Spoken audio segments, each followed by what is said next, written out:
Hey friends, and welcome back to A Simple Truth. Numbers 31 and 32 is where we are today. And we spent a lot of last time looking at a couple different offerings. I say a couple, but there was a lot. And a lot of goats and rams and sheeps. So we spent, most of the time talking about that yesterday.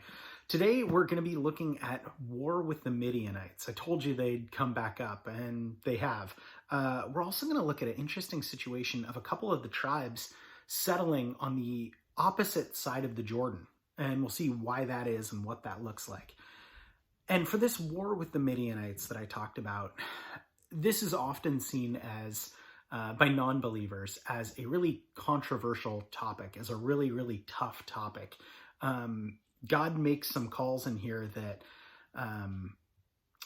really require wisdom in approaching. And what I would say with that is, remember that we talked about yesterday or the day before that it's not due to the holiness of the Israelites why God is conquering these people. It is truly the judgment of these nations that Israel is going out for, and God is using Israel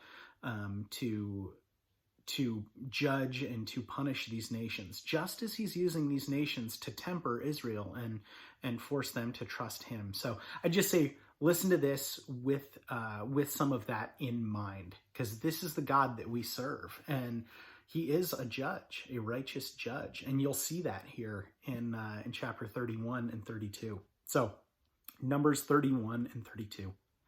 And the Lord spoke to Moses, saying, "Take vengeance on the Midianites for the children of Israel. Afterward you shall be gathered to your people." So Moses spoke to the people, saying, "Arm some of yourselves for war, and let them go against the Midianites, to take vengeance for the Lord on Midian. 1,000 from each tribe of all the tribes of Israel you shall send to war." So there were recruited from the divisions of Israel 1,000 from each tribe, 12,000 armed for war. When Moses sent them to the war, 1,000 from each tribe, he sent them to the war with Phinehas the son of Eleazar the priest, with the holy articles and the signal trumpets in hand. And they warred against the Midianites, just as the Lord had commanded Moses. And they killed all the males. They killed all the kings of Midian, with the rest of those who were killed: Evi, Rechem, Zur, Hur, and Reba, the 5 kings of Midian. Balaam the son of Beor they also killed with the sword. And the children of Israel took the women of Midian captive, with their little ones, and took as a spoil all their cattle and all their flocks and all their goods. They also burned with fire all the cities where they dwelt and all their forts. And they took the best spoil of all the booty of man and beast. Then they brought the captives, the booty, and the spoils to Moses, to Eleazar the priest, and to the congregation of the children of Israel, to the camp from the plains of Moab by the Jordan, across from Jericho. And Moses, Eleazar the priest, and all the leaders of the congregation went to meet them outside the camp. But Moses was angry with the officers of the army, with the captains over thousands and captains over hundreds who had come from the battle. And Moses said to them, "Have you kept all the women alive? Look, these women caused the children of Israel through the counsel of Balaam to trespass against the Lord in the incident of Peor. And there was a plague among the congregation of the Lord. Now, therefore, kill every male among the little ones, kill every woman who has known a man intimately. But keep alive for yourselves all the young girls who have not known a man intimately. And as for you, remain outside the camp for 7 days. Whoever has killed any person, and whoever has touched any slain, purify yourselves and your captives on the 3rd day. And on the 7th day, purify every garment, everything made of leather, everything of woven of goat's hair, and everything made of wood." Then Eleazar the priest said to the men of war who had gone to the battle, "This is the ordinance of the law which the Lord commanded Moses. Only the gold, the silver, the bronze, the iron, the tin, and the lead, everything that can endure fire, you shall put through the fire, and it shall be clean.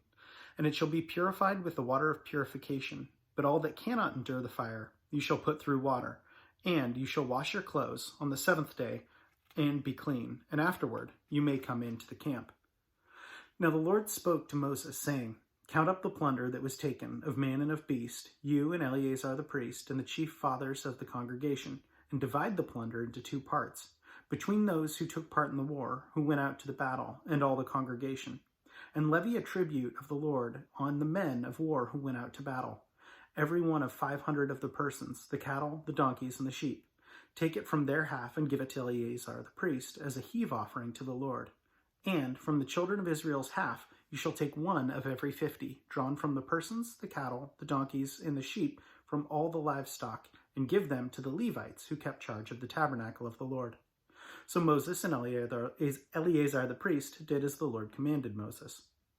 The booty remaining from the plunder, which the men of war had taken, was 675,000 sheep, 72,000 cattle, 61,000 donkeys, and 32,000 persons in all, of women who had not known a man intimately.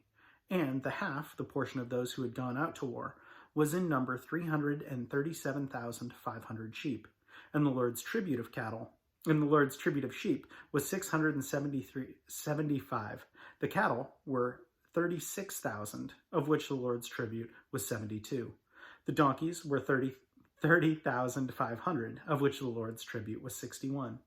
The persons were 16,000, of which the Lord's tribute was 32 persons. So Moses gave the tribute, which was the Lord's heave offering, to Eleazar the priest, as the Lord commanded Moses. And from the children of Israel's half, which Moses separated from the men who had fought, now the half belonging to the congregation, was 337,500 sheep, 36,000 cattle, 30,500 donkeys, and 16,000 persons. And from the children of Israel's half Moses took of one from every 50, drawn from man and beast, and gave them to the Levites, who kept charge of the tabernacle of the Lord, as the Lord commanded Moses. Then the officers who were over thousands of the army, and the captains of thousands, and the captains of hundreds, came near to Moses, and they said to Moses, Your servants have taken account of the men of war who are under our command, and not a man of us is missing. Therefore we have brought an offering for the Lord, that every man found of ornaments of gold, amulets, bracelets, signet rings, and earrings, and necklaces, to make atonement for ourselves before the Lord. So Moses and Eleazar the priest received all the gold from them, all the fashioned ornaments, and all the gold of the offering that they offered to the Lord from the captains of thousands and captains of hundreds was 16,750 shekels. The men of war had taken spoil, every man for himself. And Moses and Eleazar the priest received the gold from the captains of thousands and of hundreds, and brought it into the tabernacle of meeting as a memorial for the children of Israel before the Lord. Chapter 32. Now the children of Reuben and the children of Gad had a very great multitude of livestock.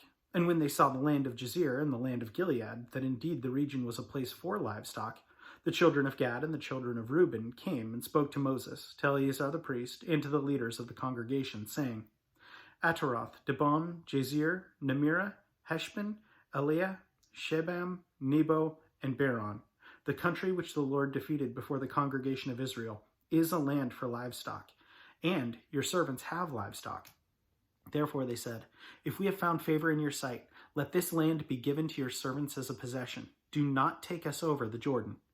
And Moses said to the children of Gad and to the children of Reuben, Shall your brethren go to war while you sit here? Now why will you discourage the heart of the children of Israel from going over to the land which the Lord has given them? Thus your fathers did when I sent them away to Kadesh Barnea to see the land. For when they went up to the valley of Eshcol and saw the land, they discouraged the heart of the children of Israel, so that they did not go into the land which the Lord had given them. So the Lord's anger was aroused on that day, and he swore an oath, saying, Surely none of the men who came up from Egypt, from 20 years old and above, shall see the land of which I swore to Abraham, Isaac, and Jacob, because they have not been wholly followed me, except Caleb the son of Jephunneh, and the Kenizzite, and Joshua the son of Nun, for they have wholly followed the Lord. So the Lord's anger was aroused against Israel, and he made them wander in the wilderness 40 years, until it took that generation that had done evil in the sight of the Lord was gone. And look, you have risen in your father's place, a brood of sinful men, to increase still more the fierce anger of the Lord against Israel. For if you turn away from following him, he will once again leave them in the wilderness, and you will destroy all these people. Then they came near to him and said, We will build our sheepfolds here for our livestock, and cities for our little ones, but we ourselves will be armed, ready to go before the children of Israel, until we have brought them to their place, and our little ones will dwell in the fortified cities because of the inhabitants of the land. We will not return to our homes until every one of the children of Israel has received his inheritance, for we will not inherit with them on the other side of the Jordan and beyond. because our inheritance has fallen to us on the eastern side of the Jordan." Then Moses said to them, "If you do this thing, if you arm yourselves before the Lord for the war, and all your armed men cross over the Jordan before the Lord until he has driven out his enemies before him, and the land is subdued before the Lord, then afterward you may return and be blameless before the Lord and before Israel, and this land shall be your possession before the Lord.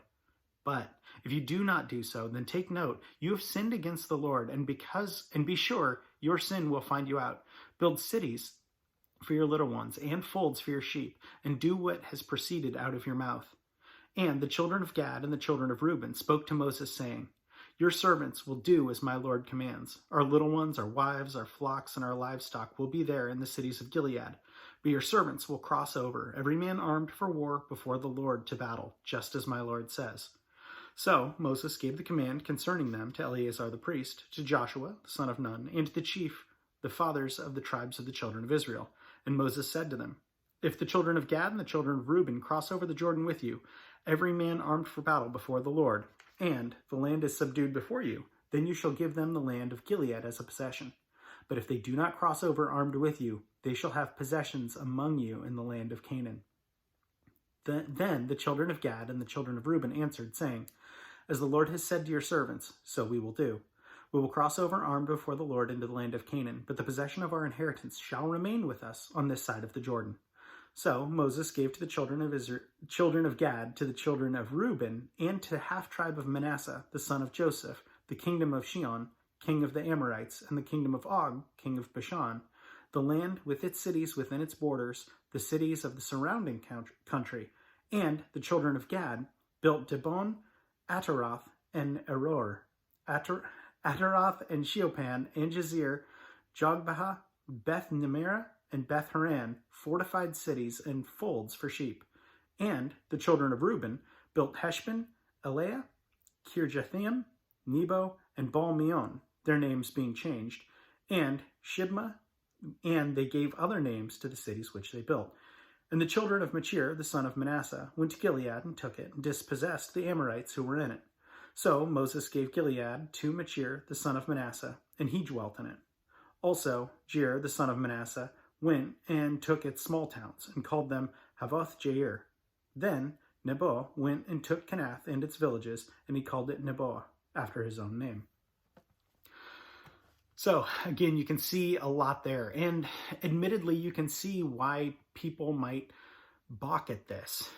And I think that's where it's important to recognize who we serve and who this is. If God is truly the creator of all things, if he is truly the righteous and pure judge that we say he is, then he knows all men and he knows all men's hearts.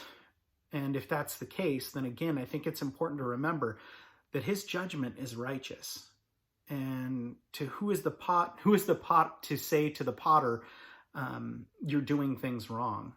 And I think that's important to remember, that these people that the Israelites are dispossessing, again, they're not righteous people. They're not sin-free people. And it's very often, you'll see this with the Israelites as well, that those that they let live, those are the very same people that rise up against God's people.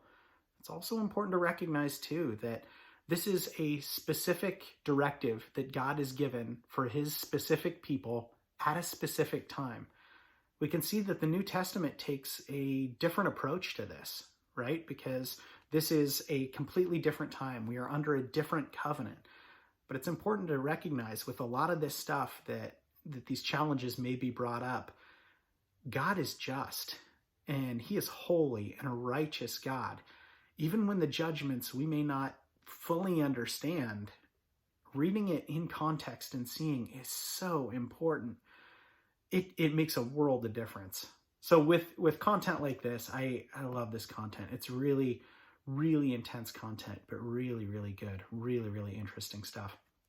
Anyway, as always, thanks so much for joining. Hope you have a great rest of your day.